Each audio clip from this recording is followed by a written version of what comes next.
So, I've been making these kind of videos for almost a year now. It ain't much, just one per month.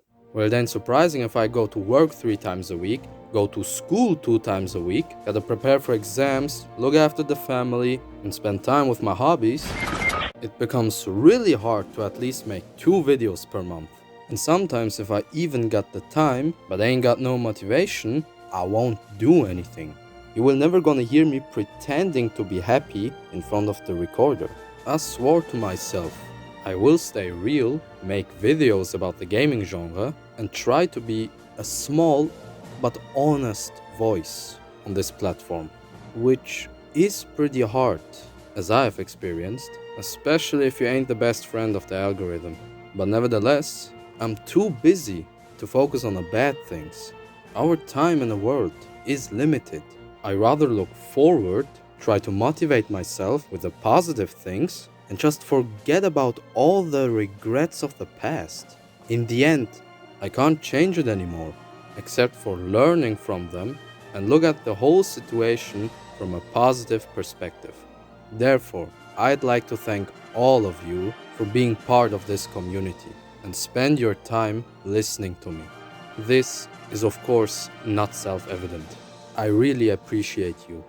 And this brings us to the topic of this video. Whether if you're happy or not with your life right now, actually always depends on you. Whether you go through life with a positive attitude or with a negative one. If you always just stick to negative habits and negative experiences in the past, you won't find anything else than a negative outcome. Even in a really miserable situation, you won't gain anything by sticking to your problems and your negative thoughts. Most of the time, we ourselves are the reason. But sometimes, there's just a negative impact that just ruins everything, just like in the shooter genre. Last year, I made a video where I talked about quality games, that we have a bad situation with the publishers for now, and that it will get better in the future. And I really think that the time has come.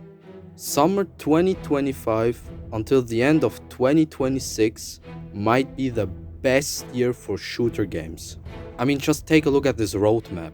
Mafia: The Old Country will release on August. Finally, one of the best story game producers come with a brand new title after 9 years. A short but an action-loaded story about one of the best stories in the gaming genre. At the end of 2025, we will probably get the new Battlefield. I mean, of course, I'm still skeptical, but from what I have seen so far, with the leaks etc., it looks really promising. I'm honest with you, I'm kinda hyped, but I still refuse to pre-order. I just hope that they, and we, don't mess it up. Well, a couple of days ago, I saw new news, okay, about Gears of War. That PlayStation will be introduced to this phenomenal series. The Playsy guys are going to get a remastered version of the first Gears of War game.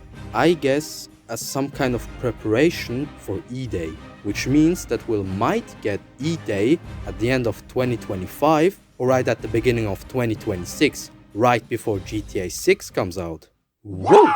If that's going to happen, I'll never write her back. And last but not least, of course, GTA 6 on May 26, if they don't delay it again. This game is gonna topple the whole fucking industry.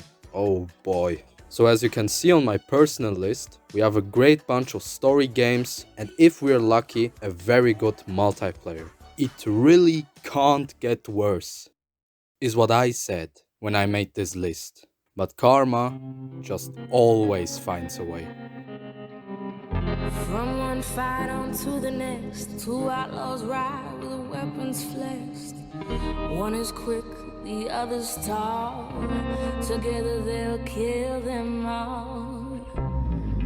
This is Titanfall, one of the most underrated games in this whole genre. A fast-paced sci-fi shooter where you play as an elite soldier or in a gigantic mech. Titanfall 2 came with a great single-player campaign and a unique multiplayer. And despite being such a great game, having such a great reputation, unlike many other games on the market, our favorite publisher Electronic Arts announced that the project regarding Titanfall 3 is going to be cancelled 2 or 3 weeks after a statement that they were working on it.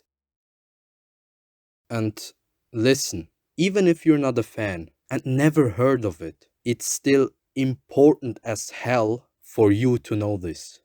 You see, whenever a bad game drops, like Conquered for example, it's pretty obvious that this series will not be continued. The fans, or the specific target audience, in this case, give a negative feedback and therefore don't spend any money for this game. I mean, of course it makes sense. Why the hell should I spend resources making a second game if the first one has not received any positive feedback? So basically, you either kill this specific franchise or try to learn from your mistakes and spend resources for a second part, but improve it. But it's easier said than done in reality. And not because it's harder, it's because you are worth a shit.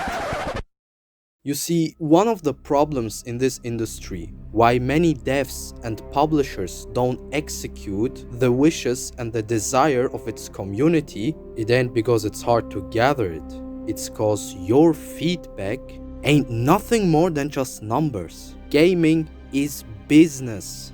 It's not about the community. It's literally just about the money. Whenever you buy a game and later give your feedback, the only feedback they look at is the transaction notification. They don't care about you. Money is literally the only language they understand. Elements, mechanics, and systems, they are all oriented by money. And the fate of Titanfall perfectly represents this. The last game, Titanfall 2, had such a great story. It had great and interesting characters. Damn, even a goddamn robot had a better character development than Ray.